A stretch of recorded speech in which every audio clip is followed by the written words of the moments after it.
ওম শান্তি। আজি 5 অক্টোবৰ 2021 বাবাৰ মধুৰ মহাবাক্য।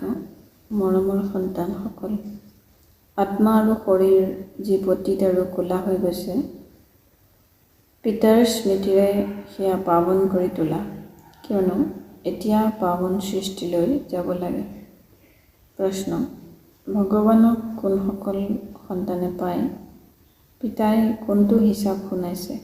উত্তৰ: যিসকলে আৰম্ভণিৰ পৰা ভক্তি কৰিছে তেওঁলোকেহে ভগৱানক পায়। বাবাই এইটো হিচাপ শুনাইছে যে সকলোতকৈ প্ৰথমে তোমালোকে ভক্তি কৰা, সেয়েহে তোমালোকেহে পোনপ্ৰথমে ভগৱানৰ দ্বাৰা জ্ঞান প্ৰাপ্ত কৰা, যাৰ দ্বাৰা আকৌ তোমালোকে নতুন সৃষ্টিত ৰাজত্ব কৰা। পিতাই কয়, তোমালোকে আধা কল্প মোক স্মৰণ কৰিলা, এতিয়া মই আহিছোঁ তোমালোকক ভক্তিৰ ফল দিবলৈ। গীত: মৰনা তেৰি গলি মে, জিনা তেৰি গলি মে। ওম শান্তি। সন্তানসকলে গীতটি শুনিলে যেতিয়া কাৰোবাৰ মৃত্যু হয় তেতিয়া পিতাকৰ ওচৰত জন্ম লয়। জানা যে আমি আত্মা, সেয়া হৈ গ'ল শৰীৰৰ কথা। এটা শৰীৰ এৰি আকৌ অন্য এজন পিতাৰ ওচৰলৈ যায়। তোমালোকে কিমান চাকাৰী পিতা পাইছা, আচলতে নিৰাকাৰী পিতাৰ সন্তান হোৱা। তোমালোক আত্মাসকল পৰমপিতা পৰমাত্মাৰ সন্তান, থাকাও তাতেই, যাৰ নিৰ্বাণ ধাম বা শান্তিধাম বুলি কোৱা হয়। পিতাও তাতে থাকে। ইয়ালৈ তোমালোকে আহি লৌকিক পিতাৰ সন্তান হোৱা, তেতিয়া আকৌ সেইজন পিতাক পাহৰি যোৱা। সত্যযুগত তোমালোক সুখী হৈ যোৱা, তেতিয়া সেই পাৰলৌকিক পিতাক পাহৰি যোৱা। সুখত সেইজন পিতাক স্মৰণ নকৰা, দুখত স্মৰণ কৰা, আৰু আত্মাই স্মৰণ কৰে। যেতিয়া লৌকিক পিতাক স্মৰণ কৰে তেতিয়া বুদ্ধি শৰীৰৰ ফালে থাকে। সেইজন পিতাক স্মৰণ কৰিলে তেতিয়া ক'ব, অ' বাবা, হওঁতে দুয়োজনেই বাবা। শুদ্ধ শব্দ পিতাই হয়, তেওঁও পিতা, এওঁ পিতা। আত্মাই আত্মিক পিতাক স্মৰণ কৰে তেতিয়া বুদ্ধি তালৈ গুচি যায়।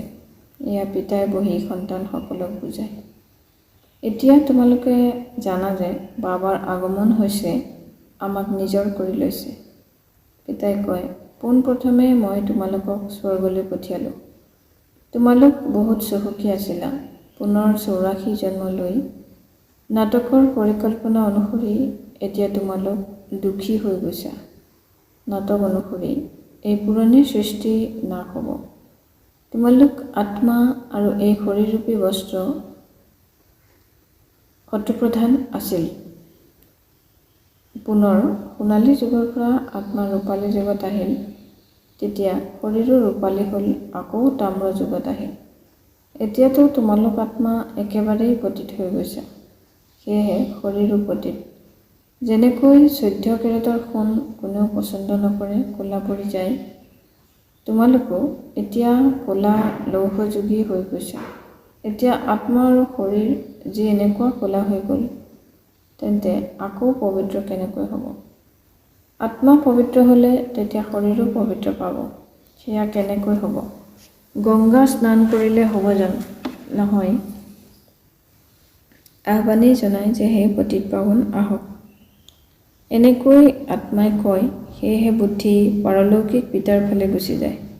হে বাবা, চোৱা বাবা শব্দটিয়ে কিমান মিঠা। ভাৰততহে বাবা বাবা বুলি কয়। এতিয়া তোমালোক আত্ম অভিমানী হৈ বাবাৰ হৈছা। বাবাই কয়, মই তোমালোকক স্বৰ্গলৈ পঠিয়াইছিলোঁ, নতুন শৰীৰ ধাৰণ কৰিছিলা। এতিয়া তোমালোক কি হৈ গ'লা? এই কথাবোৰ সদায় ভিতৰত থাকিব লাগে। বাবাকেই স্মৰণ কৰিব লাগে। স্মৰণ সকলোৰে কৰে, নহয় জানো? হে বাবা, আমি আত্মাসকল পতিত হৈ গ'লোঁ, এতিয়া আহক, আহি পাৱন কৰি তোলক। নাটকত এইটোৰ ভূমিকা আছে, সেইবাবেতো আহ্বান জনায়। নাটকৰ পৰিকল্পনা অনুসৰি আহিবও তেতিয়া, যেতিয়া পুৰণি সৃষ্টিৰ পৰা নতুন হয়, তেন্তে নিশ্চয় সংগমতেই আহিব।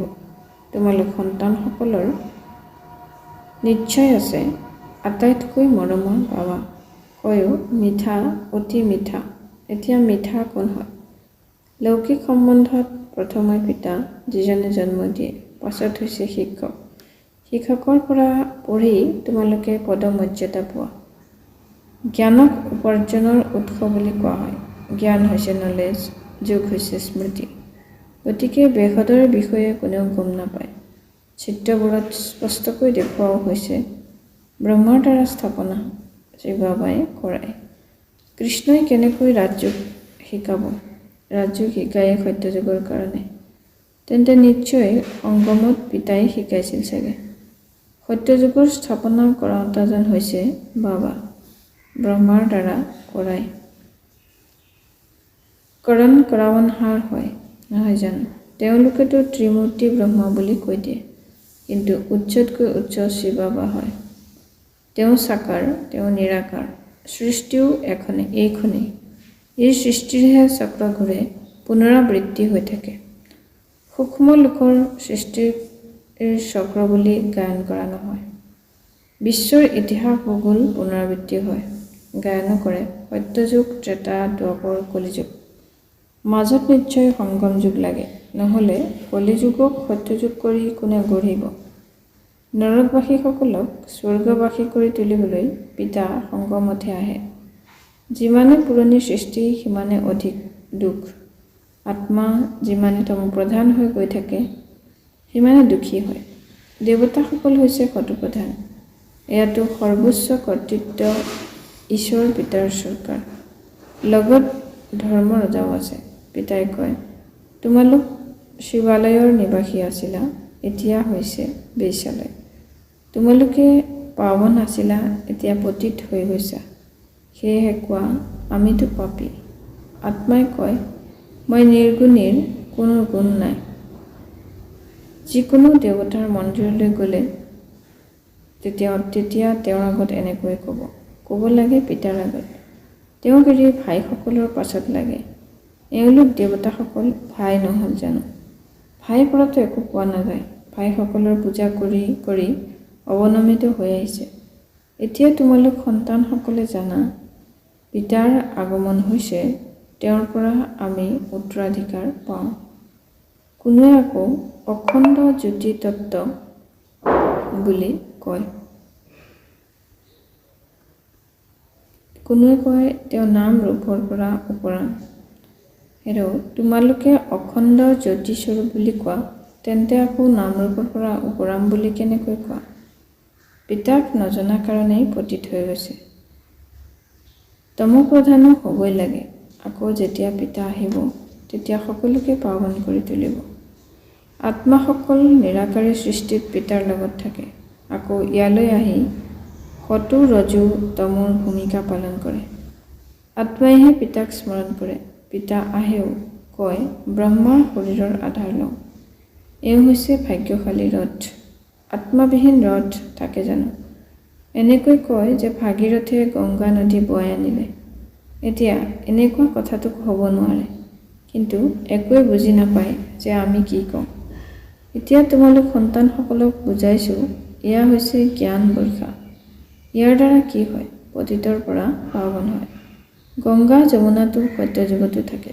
এনেকৈ কয় যে কৃষ্ণই যমুনাৰ তীৰত খেল ধেমালি কৰিছিল।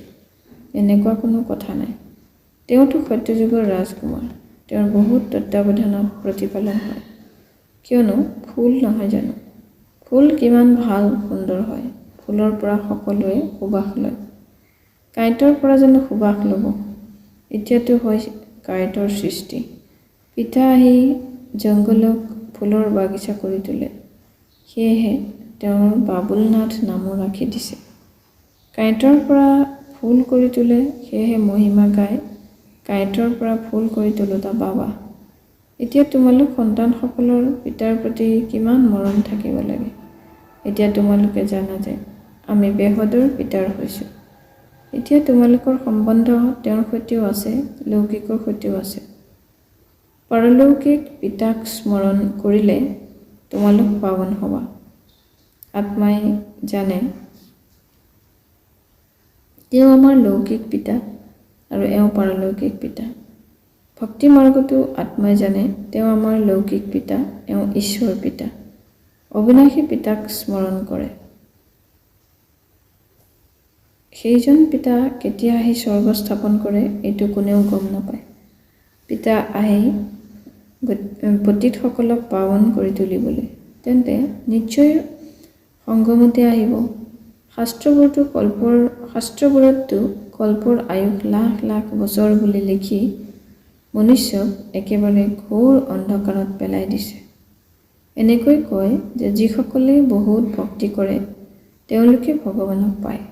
তেন্তে সকলোতকৈ বেছি ভক্তি কৰোঁতাসকলে নিশ্চয় আগতীয়াকৈ পাব লাগে। পিতাই হিচাপো শুনাইছে, সকলোতকৈ আগতে ভক্তি তোমালোকে কৰা। তোমালোকেহে পোনপ্ৰথমে ভগৱানৰ দ্বাৰা জ্ঞান প্ৰাপ্ত কৰিব লাগে, যাতে তোমালোকেই পুনৰ নতুন সৃষ্টিত ৰাজত্ব কৰা। বেহদৰ পিতাই তোমালোক সন্তানসকলক জ্ঞান দি আছে। ইয়াত কষ্টৰ কোনো কথা নাই। পিতাই কয়, তোমালোকে আধা কল্প স্মৰণ কৰিছা, সুখততো কোনেও স্মৰণ নকৰে। অন্তিমত যেতিয়া দুখী হৈ যায় তেতিয়া মই আহি সুখী কৰি তোলোঁ। এতিয়া তোমালোক অতি মহান ব্যক্তি হৈ যোৱা। মুখ্যমন্ত্ৰী, ৰাষ্ট্ৰপতি আদিৰ বঙলা কিমান উত্তম হয়, গোটেই আচবাব এনেকুৱা উত্তম হ'ব। তোমালোকতো কিমান মহান ব্যক্তি অৰ্থাৎ দেৱতা হোৱা, দৈৱিক গুণধাৰী দেৱতা, স্বৰ্গৰ মালিক হয়। তাত তোমালোকৰ কাৰণে মহলো হীৰা মুকুতাৰ হয়। তাত তোমালোকৰ আচবাব সোণ খচিত অতি উত্তম হ'ব। এয়া হৈছে ৰুদ্ৰ জ্ঞান যজ্ঞ। শিৱক ৰুদ্ৰ বুলিও কয়। যেতিয়া ভক্তি পূৰা হয় তেতিয়া ভগৱানে ৰুদ্ৰ যজ্ঞৰ আছে। সত্যযুগত যজ্ঞ অথবা ভক্তিৰ কথাই নাই। এই সময়তহে পিতাই অবিনাশী ৰুদ্ৰ জ্ঞান যজ্ঞৰ আছে, যাৰ আকৌ পাছত গায়ন চলে। ভক্তিটো সদায় প্ৰচলিত হৈ নাথাকিব। ভক্তি আৰু জ্ঞান, ভক্তি হৈছে ৰাতি, জ্ঞান হৈছে দিন। পিতা আহি দিন কৰি তোলে। গতিকে সন্তান সকলোৰো পিতাৰ প্ৰতি কিমান মৰম থাকিব লাগে। পিতাই আমাক বিশ্বৰ মালিক কৰি তোলে। অতিকৈ মৰমৰ পিতা হয়, নহয় জানো? তেওঁতকৈ বেছি মৰমৰ বস্তু একো হ'ব নোৱাৰে। আধা কল্পৰ পৰা স্মৰণ কৰি আহিছে। বাবা আহি আমাৰ দুখ দূৰ কৰক। এতিয়া পিতা আহিছে বুজাই, সন্তানসকল তোমালোক নিজৰ ব্যস্ত ব্যৱহাৰত থাকিবই লাগে। ইয়াত বাবাৰ ওচৰত কিমানলৈকে বহি থাকিবা। লগততো পৰম ধামতহে থাকিব পাৰা, ইয়াততো থাকিব নোৱাৰা। ইয়াততো জ্ঞান পঢ়িব লাগে। জ্ঞান পঢ়োতা কম সংখ্যক থাকে। উচ্চস্বৰত কেতিয়াবা পঢ়া হয় জানো? শিক্ষকে প্ৰশ্ন কেনেকৈ সুধিব? উচ্চস্বৰত কেনেকৈ সঁহাৰি জনাব পাৰিব? সেয়েহে কম সংখ্যক বিদ্যাৰ্থীক পঢ়ায়। কলেজতো বহুত থাকে, আকৌ সকলোৰে পৰীক্ষা হয়, ফলাফল ওলায়। ইয়াততো এজন পিতাইহে পঢ়ায়। এইটোও বুজাব লাগে যে দুজন পিতা আছে, লৌকিক আৰু পাৰলৌকিক। দুখত সেইজন পাৰলৌকিক পিতাক স্মৰণ কৰে। এতিয়া সেইজন পিতা আহিছে। মহাভাৰতৰ যুদ্ধও সন্মুখত থিয় হৈ আছে। তেওঁলোকে ভাবে মহাভাৰতৰ যুদ্ধত কৃষ্ণ আহিল। এইটোতো হ'ব নোৱাৰে। বেচেৰাসকল বিবুদ্ধিত পৰি আছে। তথাপিও কৃষ্ণ কৃষ্ণ বুলি কৈ থাকে। এতিয়া অতিকৈ মৰমৰ শিৱো হয় আৰু কৃষ্ণও হয়, কিন্তু তেওঁ হৈছে নিৰাকাৰ, তেওঁ হৈছে সাকাৰ। নিৰাকাৰ পিতা সকলো আত্মাৰ পিতা। দুয়োজনেই অতিকৈ মৰমৰ। কৃষ্ণও বিশ্বৰ মালিক, নহয় জানো? এতিয়া তোমালোকে বিচাৰ কৰিব পাৰা যে সকলোতকৈ অধিক মৰমৰ কোন হয়। শিৱবাবাইহে এনেকুৱা যোগ্য কৰি তোলে, নহয় জানো? কৃষ্ণই কি কৰে? পিতাইহে তেওঁক এনেকৈ গঢ়ি তোলে। তেন্তে গায়নো বেছিকৈ সেইজন পিতাৰ হ'ব নালাগে জানো? পিতাই বুজাইছে, তোমালোক সকলো হৈছা পাৰ্বতী। এই শিৱ অমৰনাথে তোমালোকক কথা অৰ্থাৎ কাহিনী শুনাই আছে। তোমালোক সকলোৱে অৰ্জুন, তোমালোক সকলোৱে দ্ৰৌপদী। এই বিকাৰী সৃষ্টিক ৰাৱণ ৰাজ্য বুলি কোৱা হয়। সেইখন হৈছে নিৰ্বিকাৰী সৃষ্টি, বিকাৰৰ কথাই নাই। নিৰাকাৰ পিতাই বিকাৰী সৃষ্টি ৰচিব জানো? বিকাৰত দুখ হয়। সন্ন্যাসীসকলৰ হৈয়েই হঠযোগ, নিবৃত্তি মাৰ্গ। কৰ্ম সন্ন্যাসটো কেতিয়াও নহয়। সেয়া তেতিয়া হ'ব যেতিয়া আত্মা শৰীৰৰ পৰা পৃথক হৈ যাব, গৰ্ভ কাৰাগাৰত পুনৰ কৰ্মৰ হিচাপ নিকাচ আৰম্ভ হৈ যায়। বাকী কৰ্ম সন্ন্যাস বুলি কোৱাটো ভুল। হঠযোগ আদি বহুত শিকে, গুহাবোৰত গৈ পঢ়ে, জুইৰ ওপৰেদিও গুচি যায়। তন্ত্ৰ মন্ত্ৰও বহুত আছে, যাদুবিদ্যাৰ দ্বাৰা বহুত বস্তু উলিয়ায়।